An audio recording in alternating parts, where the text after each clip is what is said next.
To back up your Snapchat account and data on Android, here is a simple and complete guide. Open the Snapchat app and tap on your Bitmoji or profile icon in the top left corner. Then tap the gear icon in the top right corner to access settings. Scroll down and tap on Memories. Make sure Smart Backup is turned on.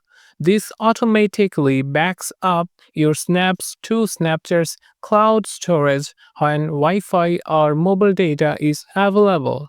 Also ensure Auto Save My Story Snaps is enabled if you want stories saved automatically to memories. To double check your backup status, go back to the Memories section and look at the backup progress. If it says complete, then all your saved snaps are safely backed up. If you want a full backup of your Snapchat account, including chats, login history, and more, scroll down in Settings and tap on My Data.